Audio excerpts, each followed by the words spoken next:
Okay, this is Bob Schultheis with the University of Missouri Extension in Webster County, and today we're talking about soil sampling.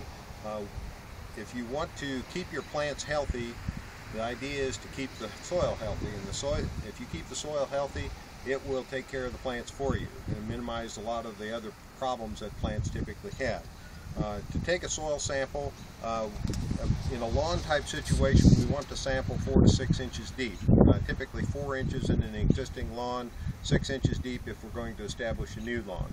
And you can soil sample any time of the year, but it's a little easier to do when the ground is moist, and it works better if it's not frozen in the wintertime too. And to do that, this is a push probe. What you do is push it into the ground down to 4 to 6. Pull it out and you will get a core, and what you want to do is take that core, put it into a clean plastic bucket, not a metal bucket, because the metal will impart impurities into the sample.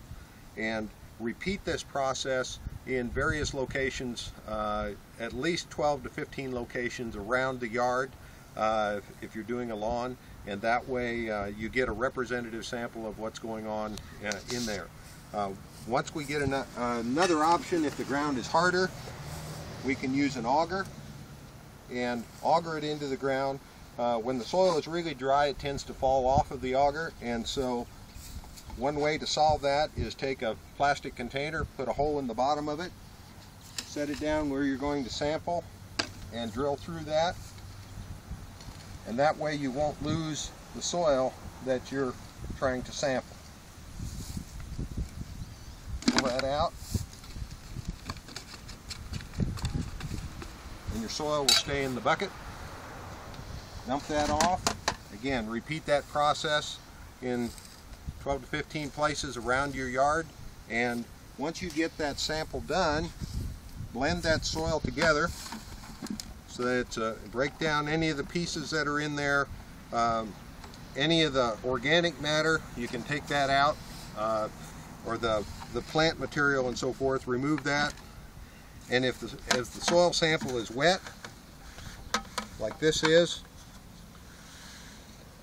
it needs to be dry in order to send to the lab. And so you can lay that out on some newspaper overnight and let it air dry.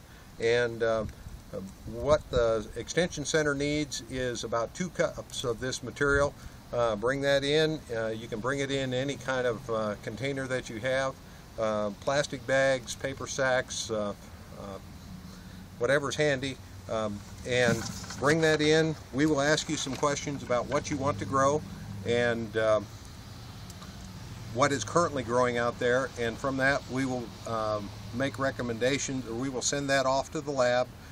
Currently it costs, as of 2012, it costs $20 to send this sample off to the lab, and within about 2 weeks you'll get your results back. It will tell you what's in the soil as far as nutrients, your organic matter, your pH of your soil, calcium levels, that type of information, and then it will recommend how much lime, if needed, to raise soil pH, or how much fertilizer to put on based on the plants that you're planning to grow.